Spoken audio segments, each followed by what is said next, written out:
Casanevas, qui arrive de Pise. Maintenant, la parole à Antoine Berre, représentant de la communauté internationale de makers. Et Antoine aussi, 7 minutes. Merci.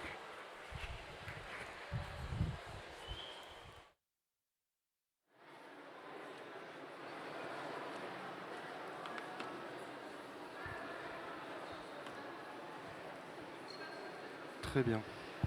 Oui. Si, c'est bon. Ouais. Donc bonjour à tous. Effectivement, je ne suis pas un grand docteur scientifique ou comme on a beaucoup la chance de voir aujourd'hui.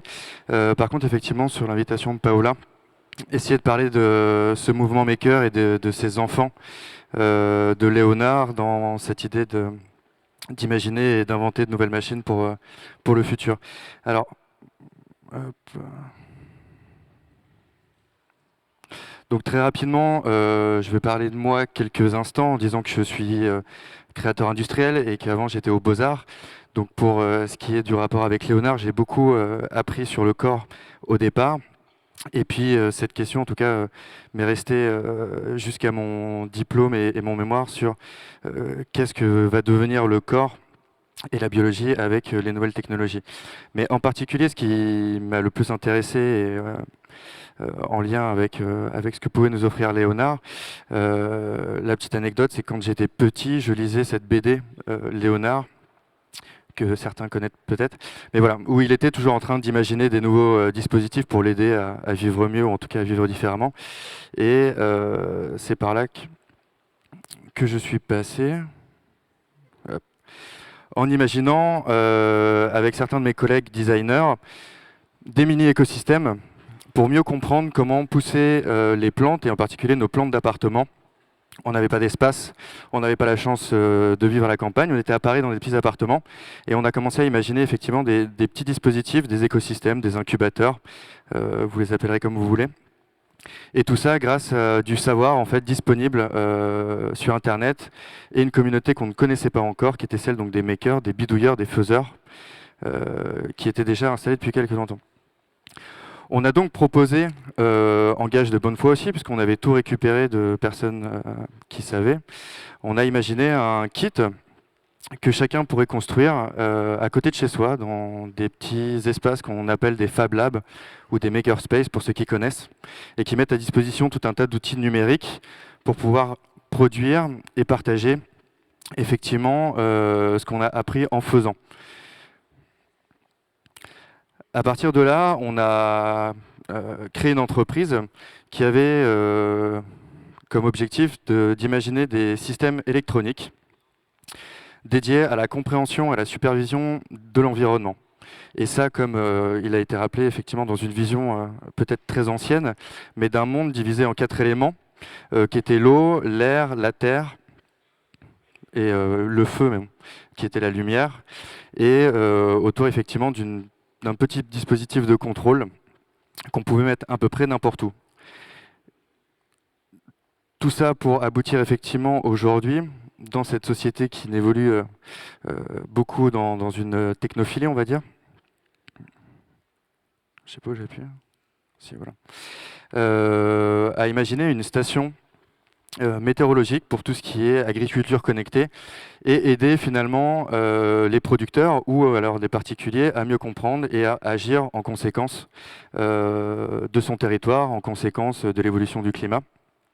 Et tout ça via une petite application et des dispositifs autonomes en énergie. Là aussi, au moment où on a imaginé cette entreprise, et ce projet particulièrement, tout venait d'une notion voilà, de méconnaissance du monde végétal, et donc imaginer différents usages, parce que voilà, en tant que designer, on parle beaucoup d'usages avant de solutions, essayer de comprendre justement autour de moi et avec mes compétences ce que je pouvais faire pousser, comment il fallait que je le fasse pousser et pourquoi on me disait de le faire pousser comme ça. Parce que quand on pense nouvelles technologies et agriculture du futur, on pense peut-être, en tout cas c'est ce qu'on pensait nous, à des images comme ça. Donc là vous avez une image du MIT, grand projet d'agriculture open source de monitoring. Mais à cette époque, notre premier client était un grand chocolatier, une maison de chocolat française, qui est le chocolatier C'est Moi, et qui nous invitait à imaginer des stations de supervision pour les plantations de cacao. Sauf que on n'allait pas expérimenter nos dispositifs en fait au MIT. On allait expérimenter en pleine Côte d'Ivoire, dans la brousse, avec aucune infrastructure, ni de communication, ni d'électricité. Et finalement aussi, au-delà d'essayer de comprendre quelle technologie il fallait mettre en place ou quelle solution technique, on s'est rendu compte que le plus important, c'était surtout et principalement d'écouter les fermiers, les gens qui travaillaient en fait en début de chaîne pour nous expliquer leurs besoins et pas ceux qu'on imaginait à quelques centaines voire milliers de kilomètres de chez eux.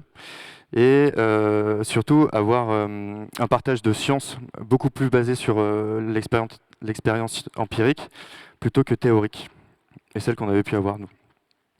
Donc à partir de là, avec un de mes acolytes qui est dans la salle, on a imaginé des dispositifs justement open source, donc qui peuvent être réutilisés par tout le monde, mais on avait aussi beaucoup appuyé sur le besoin qu'ont ces personnes, ces fermiers, ces agriculteurs, ces gestionnaires de sites, à pouvoir intervenir sans notre aide et comprendre ces dispositifs. Donc on est vraiment parti aussi sur la création et la conception de briques fonctionnelles à assembler et accessibles pour tous, sans aucune formation préalable ou très peu. Donc oui, on voyait là, c'était de l'analyse de fermentation de cacao, pour ceux qui sont un petit peu là-dedans, ou en tout cas dans les problématiques d'agriculture. C'est l'exemple que vous voyez sur la droite. Et surtout, à la suite de ces premières expérimentations, on a eu un petit coup de chaud en se disant surtout que le cacao et les technologies c'était bien, mais que sans la préservation de la biodiversité, que sont ces petites fourmis, il n'y aurait pas de fécondation des fleurs, et donc on n'aurait pas ce beau plaisir chocolaté en Occident. Et ça nous a poussé aussi à imaginer des outils, ou en tout cas une meilleure manière de pousser cette préservation de la biodiversité et de la préservation de la nature. Après, je passerai très vite sur des cas d'usage, mais tout ça pour vous parler aussi de principe de bio-inspiration, en tout cas ce qui m'a toujours été le plus cher et qu'on retrouve partout dans la nature, c'est la question de collaboration. Et c'est vraiment quelque chose qui nous a motivés jusqu'à la fin effectivement de cette première aventure entrepreneuriale, mais qu'on continue aujourd'hui au travers d'autres projets et où on propose nos moyens et notre temps en tout cas pour imaginer des nouveaux dispositifs de préservation de la biodiversité. Et à partir de là, on est intervenu par exemple au Sénégal pour travailler autour de jardins connectés, travailler autour de communautés de femmes qui développaient des jardins pour développer une économie aussi, des contraintes de compréhension sur l'économie des ressources comme l'eau, les intrants, etc., travailler autour d'engrais verts. Mais on a aussi travaillé à la production d'outils électroniques directement sur site, avec de petits moyens, plutôt que de passer par des grandes entreprises internationales. Donc là, vous avez en fait une carte électronique qui mesure la météo pour moins de 5 $ et qui est connectée sur Internet, etc., qu'on a mis à disposition chez eux et qu'ils ont reproduit. On va avoir aussi une expérimentation, un lancement en fait d'un Fab Lab en République démocratique du Congo avec l'Institut français pour déployer des solutions autour des énergies renouvelables et autour de la gestion et la propreté de l'eau. Et puis on va avoir aussi différents événements auxquels on a pu participer et on a réussi à faire intervenir en fait d'autres spécialistes de différents processus biologiques, comme peut être la production de spiruline avec le projet Tamata Océan qui développe des solutions d'autonomie en mer. On va avoir aussi Nomades des mers qui eux ont un catalogue gigantesque en fait de technologies open source à destination de la production d'énergie et d'alimentation. On a travaillé à la compréhension et au monitoring en fait, de bières artisanales, pour ceux que ça intéresse, on fait dans la fermentation alcoolisée.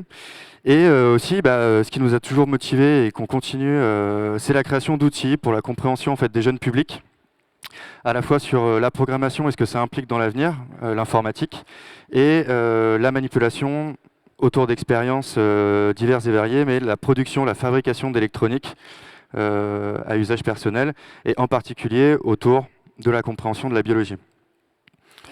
Tout ça se reconcrétise aujourd'hui puisque on a arrêté l'activité de l'entreprise, mais on continue aujourd'hui avec une ONG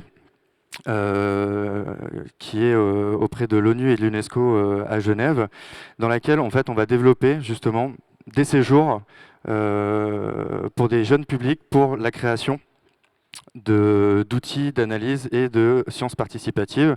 Des chercheurs viennent avec des besoins d'outils et pendant des semaines, 1 ou 2 semaines, on va fabriquer les systèmes de supervision et on va les tester après en fonction des cas. Et comme a pu faire mon prédécesseur juste avant, je lance un grand appel, puisque aujourd'hui, avec Objectif Science International, on cherche à développer des clubs sciences, on cherche à développer de nouveaux séjours.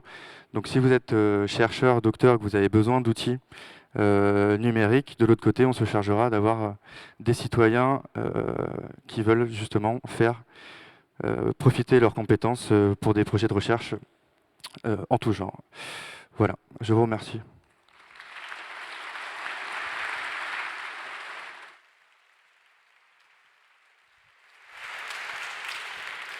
Merci beaucoup Antoine Baer.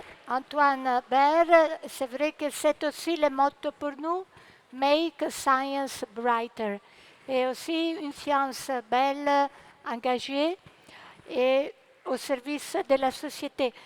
Nous voulons vous dire merci beaucoup, ce sont des orateurs formidables. Tout à l'heure, une collègue lycéenne a demandé les emails des orateurs. Ils sont très célèbres, vous pouvez les retrouver online pour gagner du temps.